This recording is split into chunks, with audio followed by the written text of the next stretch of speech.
ನಾನು ಕೂಡಲೇ ಇಲ್ಲಿಗೆ ಬಂದು ಆ ಸ್ಥಳದಲ್ಲಿ ಆ ರಕ್ತ ಹರಿತಾ ಇದ್ದನ್ನು ಕಣ್ಣಾರೆ ಕಂಡಿದ್ದೀನಿ. ಆ ಕೆಚ್ಚಲನ್ನು ಕಟ್ ಮಾಡಿರೋಂಥ ಒಂದು ಹಸುಗಳಿಗೂ ನಾನು ನೋಡಿದ್ದೀನಿ. ಮತ್ತು ಆ ಕೆಚ್ಚಲು ಕಟ್ ಮಾಡಿ ಆ ಒಂದು ಕೆಚ್ಚಲು ಅಳ್ಳಾಡ್ತಾ ಇತ್ತು, ಒಂದು 2-3 ಕೆಚ್ಚಲು. ಮತ್ತು ಅವ್ರು ಯಾರೋ ಪೊಲೀಸವ್ರು ಹೇಳ್ತಾ ಇದ್ದಾರೆ ಅವನು ಯಾವಾಗೂ ಬ್ಲೇಡ್ ಮಡ್ಕೊತಾ ಇದ್ದ ಅಂತ. ಅವನು ಬ್ಲೇಡ್ ಯಾವಾಗೂ ಮಡ್ಕೊತಾನೆ ಅಂತಂದರೆ ಕಾಲನ್ನ ಹೆಂಗೆ ಬ್ಲೇಡಿಂದ ಕಾಲನ್ನ ಕತ್ತರಿಸೋಕ್ಕಾಗುತ್ತಾ?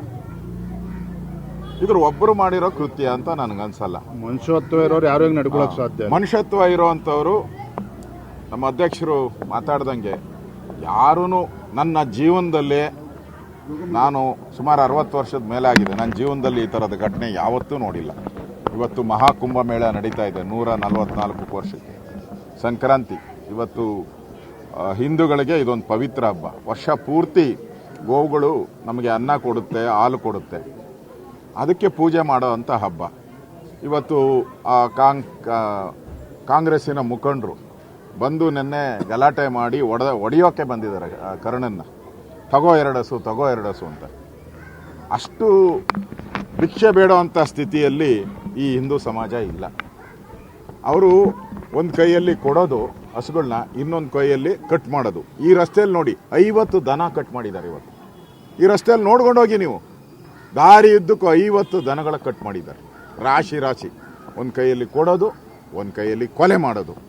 ಇದು ಇವತ್ತು ನಾನು ಈ ಸರ್ಕಾರ ಕೇಳ್ತಾ ಇದ್ದೀನಿ, ನಿಮ್ಮ ಈ ಶಾಪ, ಗೋ ಶಾಪ, ಗೋವಿನ ಶಾಪ ತಗಲ್ದ್ರೆ ನಮ್ಮದು ಪುಣ್ಯಕೋಟಿ ನಾಡು, ನಮ್ಮದು ಕರ್ನಾಟಕ ಪುಣ್ಯಕೋಟಿ ನಾಡು. ಸತ್ಯವೇ ನಮ್ಮ ತಾಯಿ ತಂದೆ, ಸತ್ಯವೇ ನಮ್ಮ ಬಂಧು ಬಳಗ ಅಂತ ಹೇಳಿದಂಥ ಪುಣ್ಯಕೋಟಿಯ ನಾಡಿದು. ಇಲ್ಲೇ ಹಿಂಗೆ ಈ ದುರುಳರು ಜಿಹಾದಿಗಳು ಈ ಒಂದು ಕೆಲಸವನ್ನು ಮಾಡಿದ್ದಾರೆ. ಇಡೀ ಕರ್ನಾಟಕದ ಜನ, ನಾನು ನಮ್ಮ ಅಧ್ಯಕ್ಷರು ನಾವೆಲ್ಲ ಮಾತಾಡಿದ್ರಿ ನೆನ್ನೆ, ಬಂಧಿಸಿಲ್ಲ, ಕ್ರಮ ತೆಗೆದುಕೊಳ್ಳಿಲ್ಲ ಅಂದರೆ ನಾವು ಕರಾಳ ಸಂಕ್ರಾಂತಿನೂ ಕೊಡ್ತೀರಿ ಅಂತ ಹೇಳಿದ್ರಿ. ಆದರೆ ಇವತ್ತು ಆಗಿರೋವಂಥ ಬಂಧನ ಇವೆಲ್ಲ ನೋಡ್ತಾ ಇದ್ರೆ ನನಗೆಲ್ಲೋ ಪೊಲೀಸರ ಮೇಲೂ ಡೌಟ್ ಬರ್ತಾ ಇದೆ, ಸರ್ಕಾರದ ಮೇಲೂ ಡೌಟ್ ಬರ್ತಾ ಇದೆ. ಇದು ಒಳ್ಳೆ ಬೆಳವಣಿಗೆ ಅಲ್ಲ.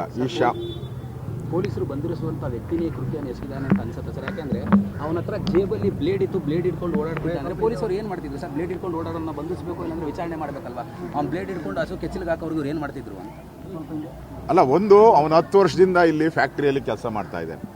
ನಿನ್ನೆ ಪತ್ರಿಕೆಯಲ್ಲಿ ಏನು ಪ್ಲಾಂಟ್ ಸ್ಟೋರಿ ಮಾಡಿದ್ರು, ಅವನು ಮತಿ ಭ್ರಮಣೆ ಆಗಿರೋನವನು. ಪತ್ರಿಕೆಯಲ್ಲಿ ಏನು ಬಂತು, ಕಾಂಗ್ರೆಸ್ ಸ್ಟೋರಿ ಏನು ಮತಿಭ್ರಮಣೆ. 10 ವರ್ಷ ಹಂಗೆ ಅವನು ಲೆದರ್ ಫ್ಯಾಕ್ಟ್ರಿಯಲ್ಲಿ ಕೆಲಸ ಮಾಡ್ತಾನೆ, ಅವ್ರದ್ದು ಸ್ವಂತ.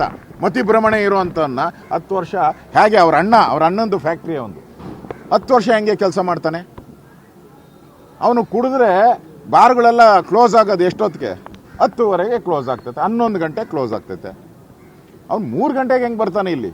3-4 ಗಂಟೆಗೆ ಬಂದಿರೋ ಮಾಡಿರೋ ಕೃತ್ಯ ಇದು ಹೆಂಗೆ ಬರೋಕ್ಕೆ ಸಾಧ್ಯ ಆಯ್ತು?